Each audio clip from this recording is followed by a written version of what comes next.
Now, when it comes to these crazy, psychotic, cartoon, and childhood conspiracy theories, I've always believed the Film Theorists and MatPat to be more of the sane and tame theorists. Like, I've been watching these theories from the Film Theorists under the assumption that these guys do not seek out the pleasure and enjoyment of completely slaughtering everything I have ever known and loved. Never did I think I would see the day where MatPat officially crosses the line that should not be crossed.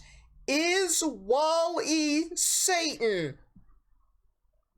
Excuse me! Wall-E spends all day, every day, literally by himself as the only being all on the entire planet of Earth, doing absolutely nothing but cleaning up human trash. He's lonely and all he wants is a friend. And in the end, he ends up with a plant and a bad bitch with whomst they repair the habitability of planet Earth for the humans. So if you ask me, I feel like Wall-E is the closest thing to an angel we got without actually being an angel. So without further ado, I'm not too sure if I'm going to be happy about this film theory. Is Wall-E Satan? I certainly hope not, but let's see what we got. In 2008, Pixar made a film that would get the world to fall in love with a plucky little trash compactor. His name? Satan. Psychotic. You've crossed the line, MatPat. Hello, Internet. Welcome to Film Theory, a show that reminds you to put on your Sunday clothes when you feel down and out. You know, feels just like yesterday when I was talking about the 2008 Pixar classic Wall-E. Oh wait, it was just yesterday. Yeah, a few weeks ago while I was writing a theory further proving how everyone on board the Axiom spacecraft is unwittingly participating in cannibalism, I learned that apparently I'm not the only person. Am I the only one that heard that? Just yesterday. Yeah, a few weeks ago while I was writing a theory further proving how everyone on board the Axiom spacecraft is unwittingly participating in cannibalism, Everybody on the spacecraft is participating in cannibalism? Where the fuck did that come from, dude?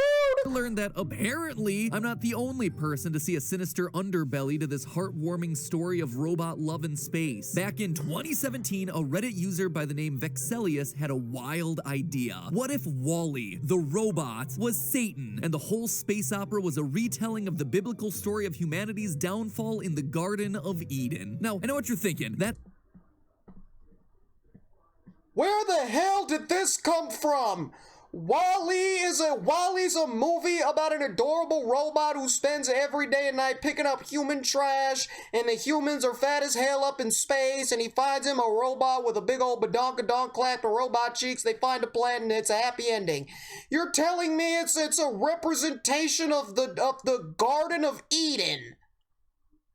This is already getting out of control, dude. The Garden of Eden. I didn't know that's the route we were going with this. The biblical story of humanity's downfall in the Garden of Eden. Now, I know what you're thinking. That sounds insane, right? I've been doing this a long time, and I have a general sense of what makes a plausible theory from a bat guano crazy one. Most of the time, at least. Like, seriously, where would anyone even begin to get an idea like this? Well, consider the following. The biblical story of the Garden of Eden basically boils down to a woman named Eve getting tricked by Satan to deliver the apple of enlightenment to man. This results in humanity unlocking godlike knowledge, like some sort of DLC patch. God gets mad that suddenly everyone's embarrassed by their fig leaf attire and throws them out of paradise, dooming mankind to a lifetime of misery and hard labor. To quote from Genesis 3:8.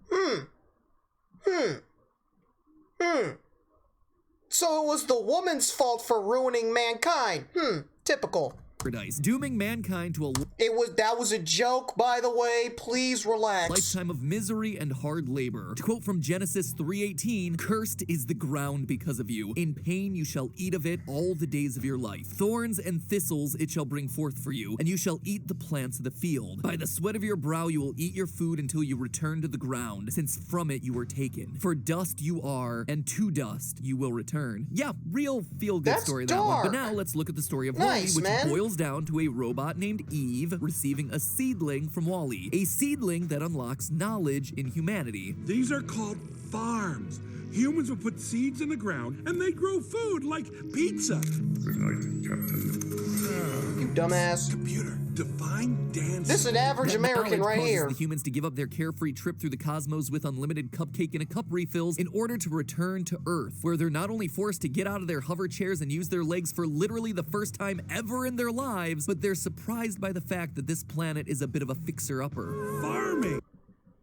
I'm getting the comparison, right? So you got Eve, and you got Eve, right? And Eve receives the apple from Satan, and in Wall-E, she receives the seedling from Wall-E, right? And the apple gave them godlike knowledge.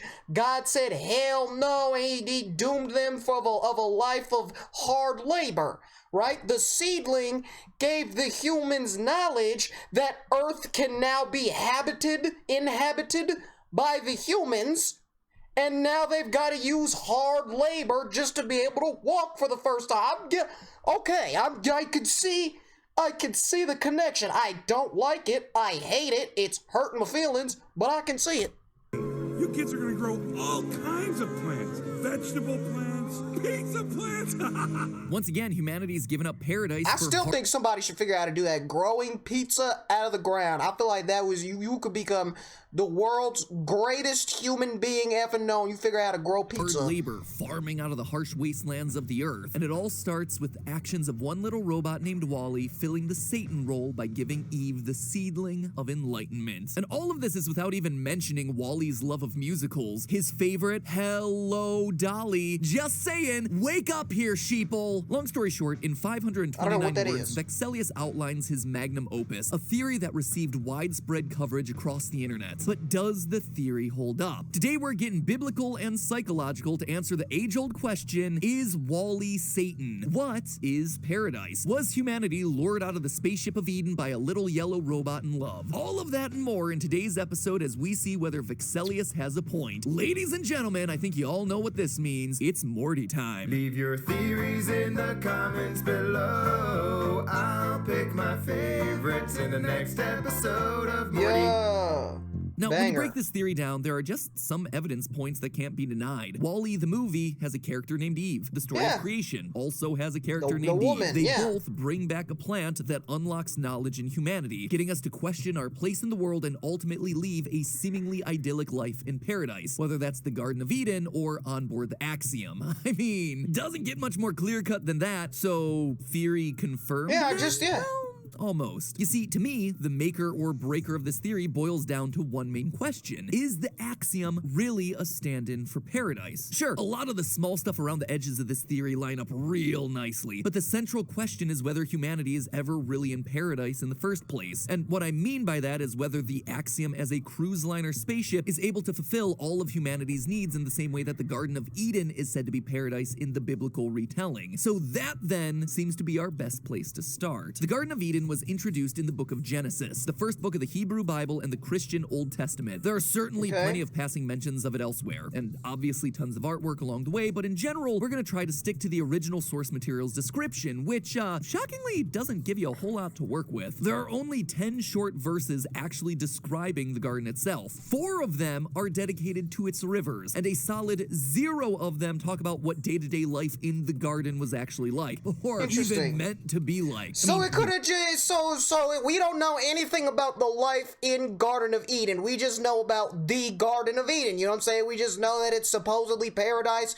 It's got beautiful rivers and beautiful landscaping and plant life and mountain views and all this crazy stuff, but for all we know, it could have been inhabited by complete savages who take pleasure in just slaughtering each other one by one, slowly and mercilessly, bro. Their hobbies include waterboarding and Chinese water torture, bro. Like, we don't even know, bro. So we could all just be we could all just be getting what finessed. day-to-day life in the garden was actually like, or even meant to be like. I mean, here, let me just show you. This is pretty much all you have to go on. Quote, "And out of the ground the Lord God made to spring up every tree that is pleasant to the sight and good for food. The tree of life was in the midst of the garden, and the tree of the knowledge of good and evil." Blah, blah, blah. Here's all that boring river some stuff. trees, and here's some the rest. rivers. The Lord God took the man and put him in the Garden of Eden to work it and keep it, yada, yada, yada. Don't eat the apple, stupid. Oh yeah, and then there's the last verse where they run around naked. Final quote, "And the man and his wife were both naked and were not ashamed." That's it. Nice. That's what you got. Not a lot to go off. And then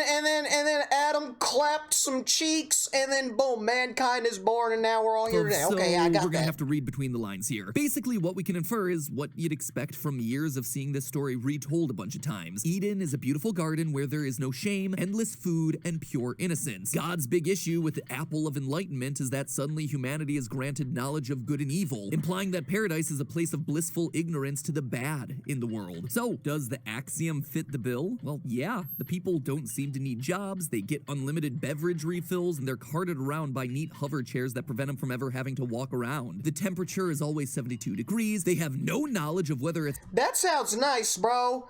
That sounds like a life I want to live. I never gotta get up out of bed, because my bed will automatically take me to the refrigerator, in which I can get a free dispensed beverage every single time. That sounds like paradise to me, bro. It's actually day or night, That's and a life robots I take wanna care of their live. children. Just like God's springing up every tree that is pleasant to the sight and good for food, we have robots and screens able to deliver whatever we want to watch and eat, assuming, of course, that it's not ground-up human flesh like I've guessed in previous theories. Essentially, it's a world where your biggest decision on a day-to-day basis is whether you should go to the virtual golf course or order another hot dog. Nobody has to worry about putting IKEA furniture together, and they can chat with their best buds while getting their hair done by polite robots who are very complimentary.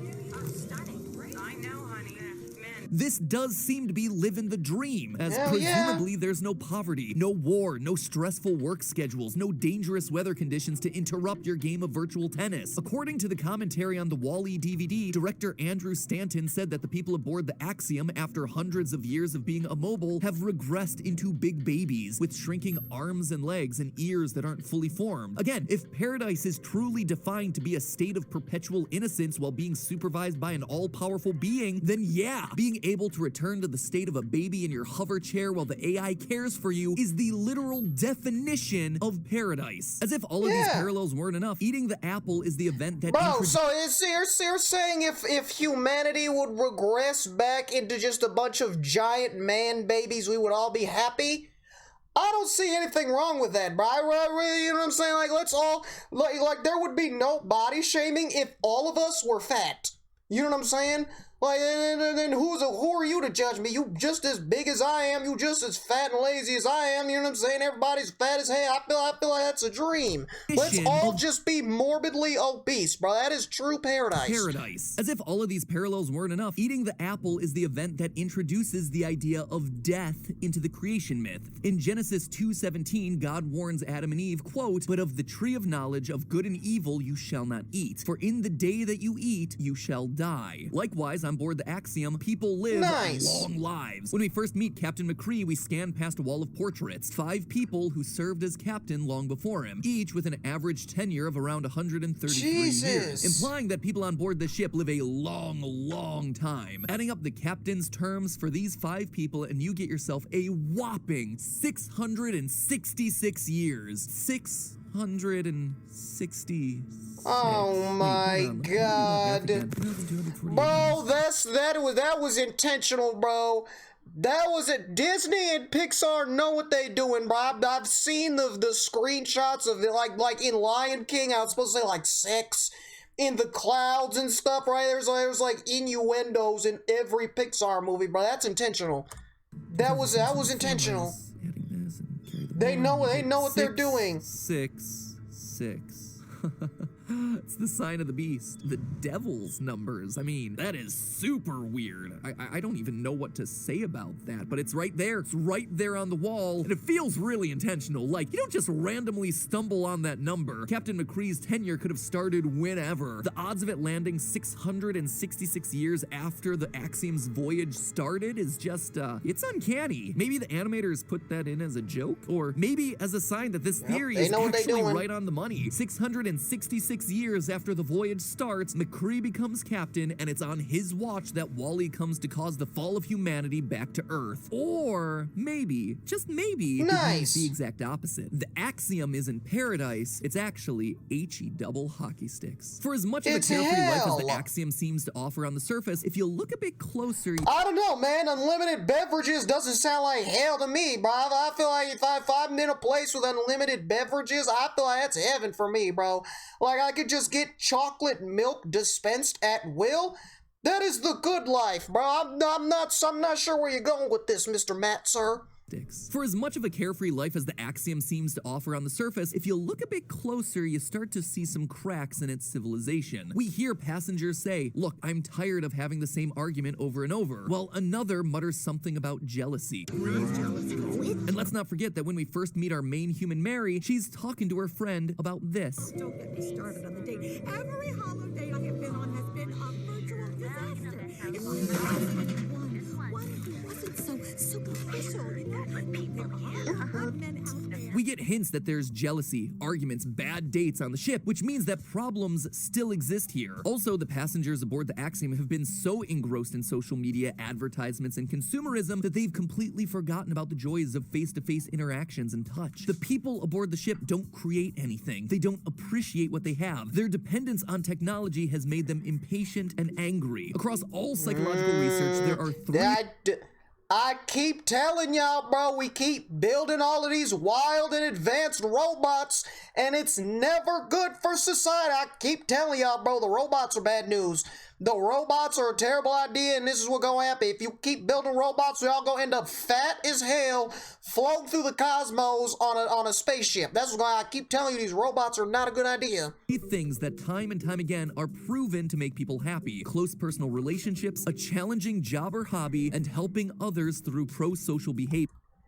So run that back one more time. Research, there are 3 things that time and time again are proven to make people happy: close personal relationships, a challenging job or hobby, and helping others through pro-social behavior. So these are the 3 things that make people happy: close personal relationships, a job, and helping others. That's crazy because I don't have any of these, bro. That's nice.